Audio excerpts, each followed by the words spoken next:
Hello and welcome back to another great episode of hashtag Screw the W2. And for those listening in, I apologize if there's some work noise that is creeping in this show. They're doing some road work behind the office, and well, we're in the second season of Minnesota construction, so they're probably not going to be done till August. So, with that, I wanted to bring on another great guest that I met through LinkedIn. I think it was another one of Yona Weiss's LinkedIn challenges, if I remember correctly. But Yeah, Flint, welcome likely. to the show. Yeah, thanks for having me, John. Yeah, I think statistically, I can just say more than likely we connected through Yona Weiss, and then statistically, I'm probably going to be correct. So, Yeah. We live in a small enough bubble that we're at least, two, what is it, the two separations, two uh, degrees of freedom from Kevin Bacon. oh What's yeah, that I term? heard that. I know they said pretty much statistically everyone was at like 5 or 6 connections away from everyone else. So you know Yeah, a person that knows a person that knows a person that six knows the degrees of president or freedom. something like that. Yeah. So Absolutely. all right. Well, Flint, maybe you can take us back for my listeners, back in time, if you will. What was your previous W-2 job? What was it? What was it like, or what was like an average day for you? Average day for my W-2 life. So I was an aerospace engineer. We'll just put it there. For 20 years, I Okay. worked in aerospace. I worked at Boeing. I designed 787. I Oh, did okay. some manufacturing stuff. On the manufacturing side, we built aircraft parts. I basically worked at a composite shop where we built things out of carbon fiber and fiberglass. We also did prosthetic feet. I don't talk about that much, but that's pretty cool. Okay. Um, yeah, I could go down a rabbit hole on that. That was actually our cash cow, was prosthetic feet Really? alongside aircraft parts. Yeah. Just doesn't Um, seem like those would go together, but okay. yeah, I mean, if it's they're made out of composites as well, and you have to have specialty shops to build things, and so Okay. you can make all things composites. Um, and then I switched over to program management, but it's still an aerospace world, and I Okay. modified aircraft for the Air Force. So basically, taking regular biz jets or civilian aircraft and putting cool stuff on them and delivering them to the Air Force. Sure. Cool stuff as in bombs and guns and lasers and all No, that. actually, a Oh, majority of it, I mean, there was some of that, but I think a majority of it was really what we call intelligence, surveillance, reconnaissance, oh, ISR okay. equipment. So a lot of radios, a lot of sensors and Oh, stuff. interesting. Yeah. Okay. So now, Flint, you mentioned, you started in or moved from different positions, but the same company. You were there for 20 years. Was there like a certain moment or maybe even series of moments of, I got to get out of here, or there's something else out there, or I can't do this until I retire? Or what was that moment like for you? Oddly enough, I was just trying to figure out a better way to invest my money, and it Okay. sent me down this rabbit hole that ended up sending me on a completely new course in life. So, to be honest, I think the same pain point as a lot of people. I'm invested 100% in Wall Street, right? Hmm. That's the societal norm. Just pump Yeah. everything in the 401k and the IRA, and this is what everybody does, so I'm going to do it.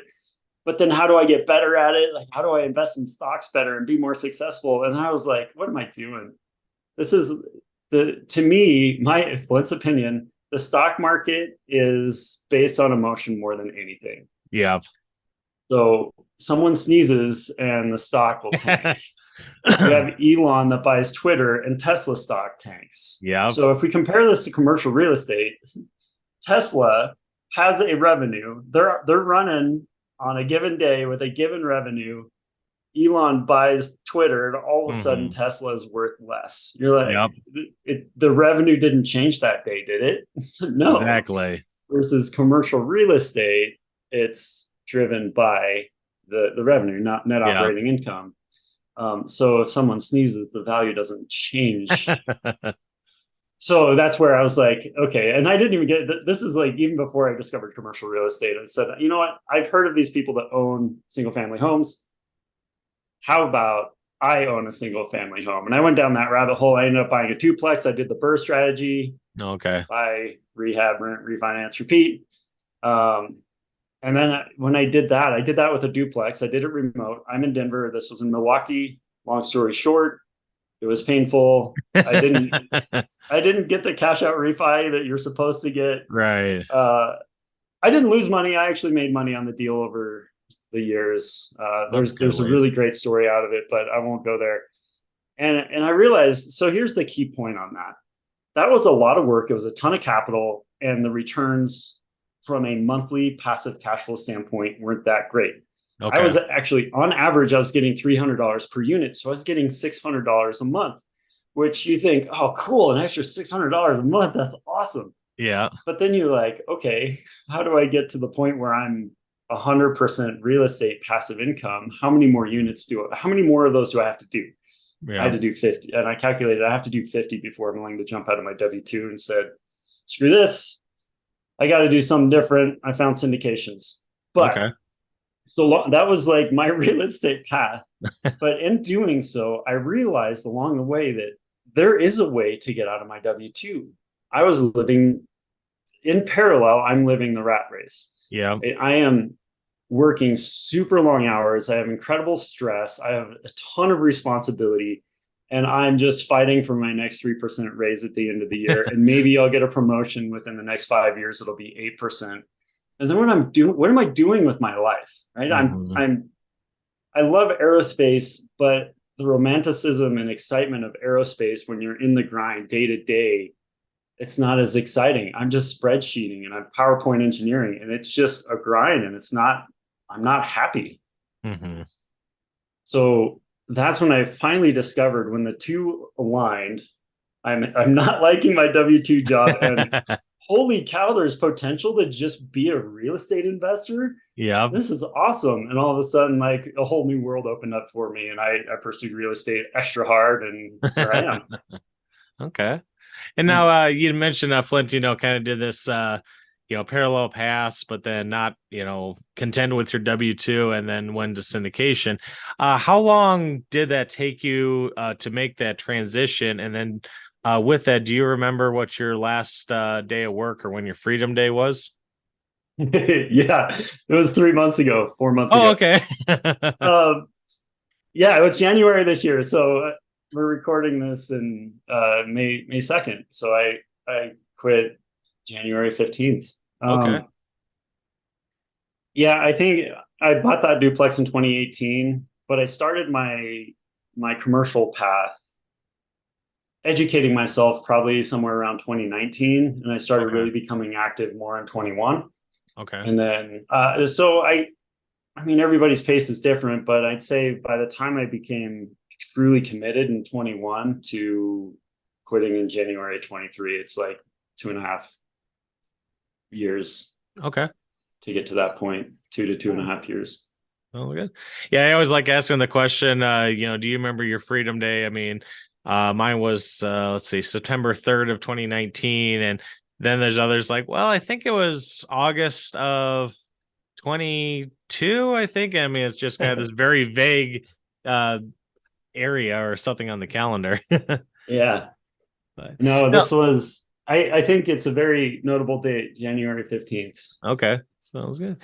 Now the looking back, Flint, any regrets or anything you missed from your W-2 job at all looking back? I mean, I know that was just a few months ago, Um, obviously, but yeah, I know that there's this work from home culture that everyone loves. Now I'm work from home. It does offer a lot of freedoms, but I did enjoy coworkers. I did okay. enjoy, hanging out at the watering hole, just chatting, because there's that constant interaction with people that was Right. good. And especially as a program manager, I'm constantly interacting with people. So Hmm. as an engineering introvert, I'm still a little bit extroverted, and you get a lot of that. Now working from home, it's all this virtual, so I get a lot Right. less.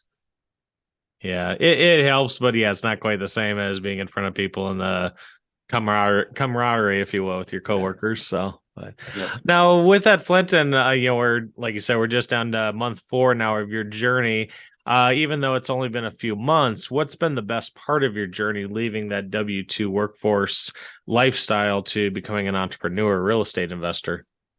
To be honest, it's that time freedom, and that was Yeah. the ultimate goal. can walk my kid to school in the morning. Doesn't Hmm. matter, right? I don't have to ask anyone for permission. Yeah. We're going to go to Mexico here at the end of the month. I don't have to ask Nice. anyone for permission. Yeah. It's just your time freedom. Yeah. Yeah. Time freedom and I think control of your time. Like you say, you're not begging Yeah. for Yeah. 2 weeks vacation or an extra day off or anything like that. So Yeah. now, Flint, looking back and, for any of my listeners, maybe they're, stuck in a similar grind. They have, a very stressful job. Maybe they're working 60, 70 hours a week and, whatever the case may be with their situation, but they just feel stuck. It's, I'll never be successful in real estate, or I have to stay here because of insert pension, medical benefits, Yeah. whatever the case is. What Yeah. advice would you give to them to, encourage them to take that next or maybe even a leap of faith to screwing the W-2 and becoming an entrepreneur? Yeah. And it doesn't even have to be scary. Sometimes you gotta take those things in your head that's, or like the guy on your shoulder that's constantly telling you no, no, no. Yeah. And every time you challenge yourself on something, you have to challenge back. Is it really going to be that bad? And ignorance, as one of my friends said this, ignorance is the biggest risk. Mm, If you just flat out don't know, that's 100% risk. And that's exactly what it is. Like, well, what's going to happen if I leave my job? And you start detailing all these little things out, and you can start mhm. checking one of them off. Like, I don't know how to invest in real estate. Well, maybe that's the first place you start. Yep. And there's no risk in learning what it takes to invest in real estate. And then once you get past that step, then you take the next step. I don't think it needs to be risky at all. Okay. Makes sense. So now, Flynn, as we close out this, and again, I want to thank you for taking the time out of your schedule to share your story with my listeners. I've started dubbing this the hashtag unscrewed moment. But if there's anything maybe you want to share with my audience, new projects you're working on, something you're excited about with 2023 or even into 2024 that you'd like to share with my listeners. Yeah. Gosh, so many things. Right now, I guess the number one, focusing on build to rent.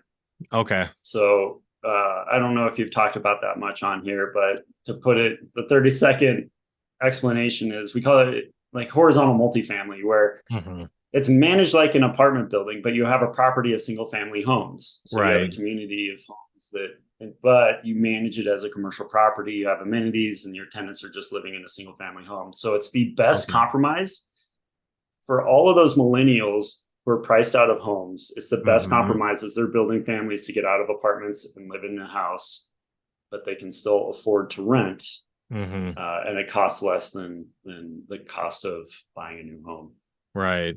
And then hopefully being a newer property, like you said, build to rent, then you're Yeah. not worried about lead paint or asbestos or cracky Yeah, they're all foundations. very So nice, and you get a little front yard, backyard, yeah, clubhouse, pools. I mean, we're actually building really nice communities. cool. So, and I'm just curious for my sake, where are those communities located at that you're building in? Yeah, so we have three properties. Two are in Lafayette, Louisiana, and one in Foley, Alabama, and that one's Oh, about 9 miles from the Gulf Coast. gotcha. Okay. Sounds good. As a Yeah. final closing thing, Flint, if there's anyone that's interested in reaching out to you, learning about what you're doing, or maybe if there's opportunities to invest alongside you, what's the best way to reach out? Yeah, there's two ways. One, if you type in Okay. investwithflint.com, it'll take you to my company, Vestas Capital. Okay. Um, or if you just want to engage with me and chat with me, I'm super active on LinkedIn. So Mhm. LinkedIn/Flint Jameson. It's fairly Okay. simple. Sounds good. And for all those listening, I'll make sure I have those in the show notes. I'm guessing there's probably more than one Flint Jameson in the world. Could be wrong, but there's only one John Burns. So There I just is, people tell people to Google my name. yeah. You can find me. There is one other competitor, but he's an artist, so it's pretty Oh, easy okay. to determine if you got the The right Flint artist, Jameson. engineer, commercial real estate. Okay. Yeah, So awesome. Well, again, I'll have those links in the show notes for all my listeners. Flint, thanks again for joining me and sharing your story on how you screwed the W-2. yeah. Thanks, John.